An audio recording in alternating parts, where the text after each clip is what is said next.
Happy 100th episode of American Horror Story. That is how you celebrate a birthday.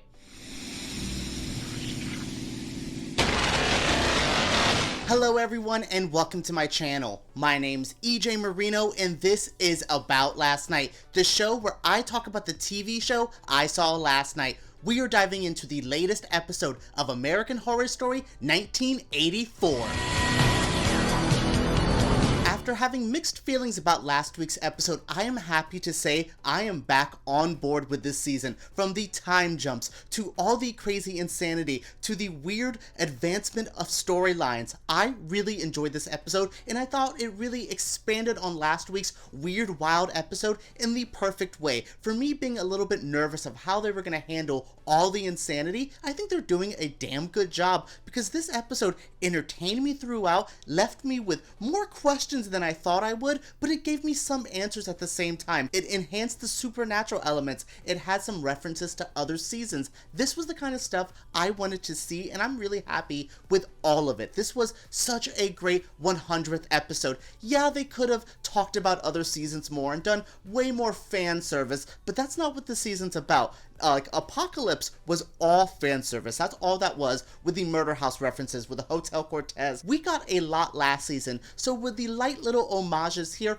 I was okay with that. Would I've liked to see maybe one or two more? Would I've loved to see Jingles and Ramirez at the Hotel Cortez, even for just a second? Sure, but overall, I really liked this, and I thought it was such a great time with a lot of wild stuff I cannot wait to talk about. The episode opens up with the adventures of Richard Ramirez and Mr. Jingles. I liked this pairing until I found out that one half of the pairing doesn't like being a pair. Yeah, Jingles isn't really happy with the life Richard Ramirez leads. He was basically like, okay, can you stop killing so much? And Ramirez is like, but that's what I do. That's what you should be doing.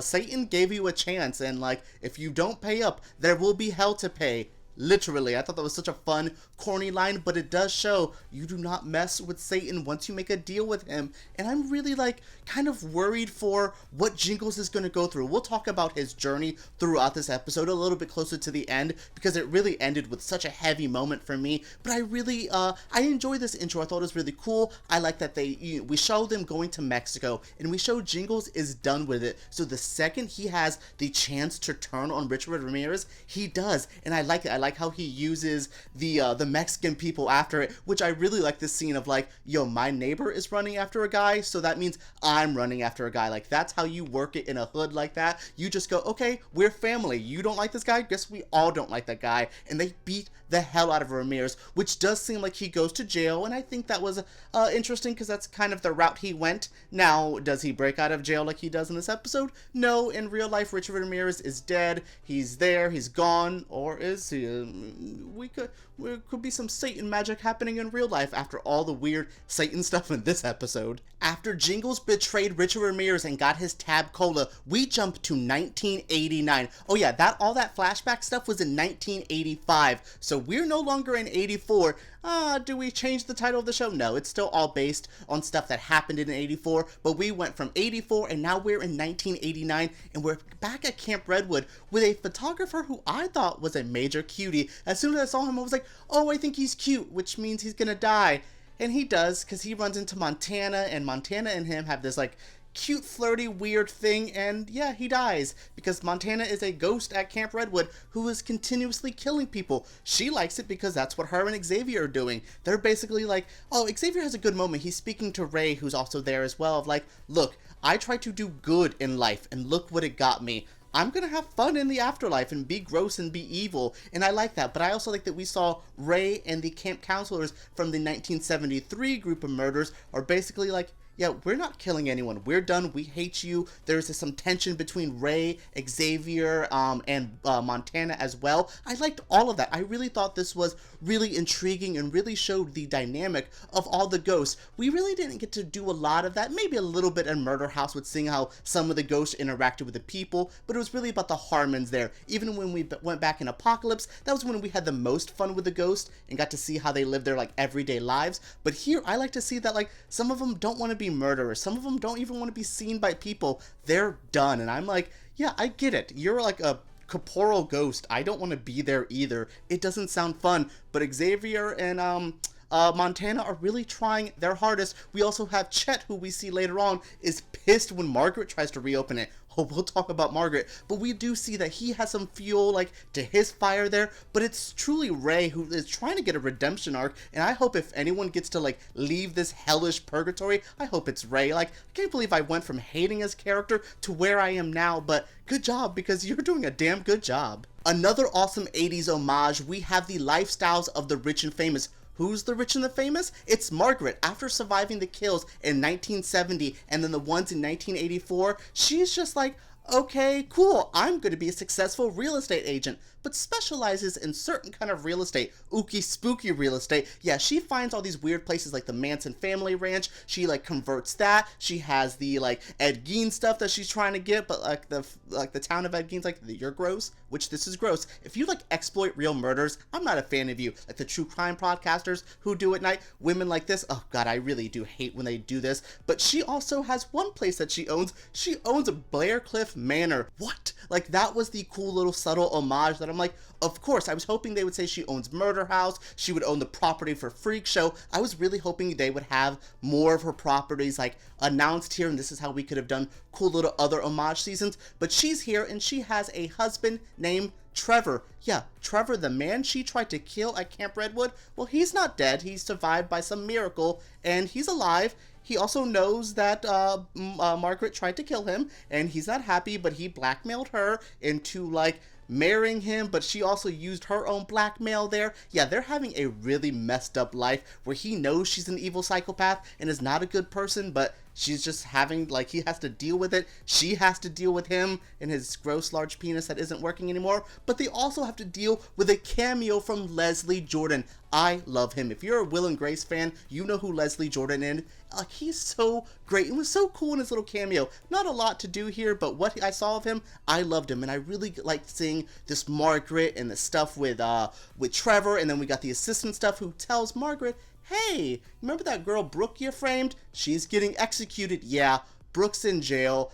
Oh, poor Brooke. We see Brooke in jail about to be executed. She's there at the prison about to like do her lethal injection. On her way to her cell, who does she run into? Richard Ramirez, who constantly offers her the chance to work with Satan this whole episode. Like, girl, I will help you out. I will get you out of here. Just come my way, like he helped Jingles. So yeah, I like to show this like bond that they're kind of creating, but like she has no time with. Like, Brooke is like, nah, I'm good on your Satan stuff. He even like does a weird spooky vision into her like into her cell, which again, I like these subtle supernatural elements. This isn't full on into it, but the stuff with Ramirez and Satan, he has some other moments as well. But when he's like popping up in her room and trying to persuade her, I really liked all this. I thought this was so interesting and so kind of creepy and gross, and really shows the power of his spookiness, and I really liked it. And he has some interesting stuff in jail. He's like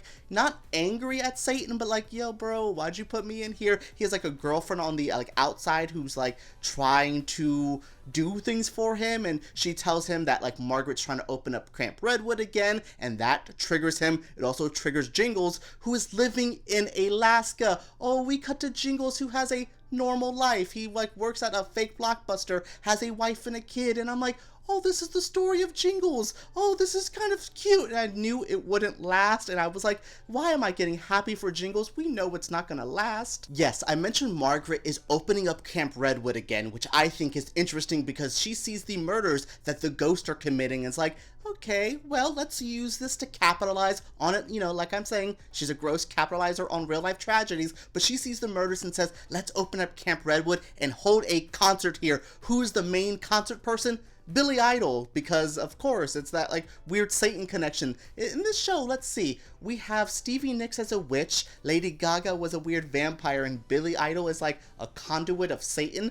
What is up with Ryan Murphy and his like love of weird musicians? But yeah, overall, I really like that Margaret is trying to do this gross stuff. She's trying to open it up, and that trickles down to everyone. Her opening up Camp Redwood lets Richard Ramirez know about it, and he goes, cool, I'm gonna call like Satan up and do some weird Billy Idol voodoo and get into that camp. We also have Jingles who sees it and who is first like, nah, that's not my life anymore, I'm good. And I'm like, oh, okay, but you know, it kind of triggers him. And we also have, once like Margaret gets to the camp, we also have the other camp counselors going, cool, when she opens this up for the concert, we can have some fun. And I'm like, oh, I can see a slaughter coming up. If the season finale of this show is a massive concert, like crazy slaughter, I would be into all that wildness. And I really like what they're setting up with Brooke getting out. We'll talk about that. With Ramirez heading to the camp, we'll talk about that. And now with Jingles going to the thing, oh, we'll talk about that. I really like what they're setting up. And again, for me being so on this last episode, being worried where they're gonna go, oh, I can see it and I can't wait. So I just mentioned that Brooke, Ramirez, and Jingles are all heading back to Camp Redwood to deal with their ghost friends and to deal with Margaret. How do we get there? So Ramirez does some ooky spooky voodoo in his cell, says, hey, with the power of Billy Idol and Satan, help me out. And he actually finds a way out of the thing. Satan possesses a security guard, opens up Richard Ramirez's cell. This is after Brooke has turned him down multiple times. So she's getting executed. We have lethal injection. We have this like weird like executioner in this mask injecting her with stuff. And I'm like, oh, okay, this is kind of like sad. Brooke's dying. I knew she wasn't staying dead. I thought it was going to be something Satan related, but it wasn't. So we have Richard Ramirez leaving. Once he leaves, he finds Jingles.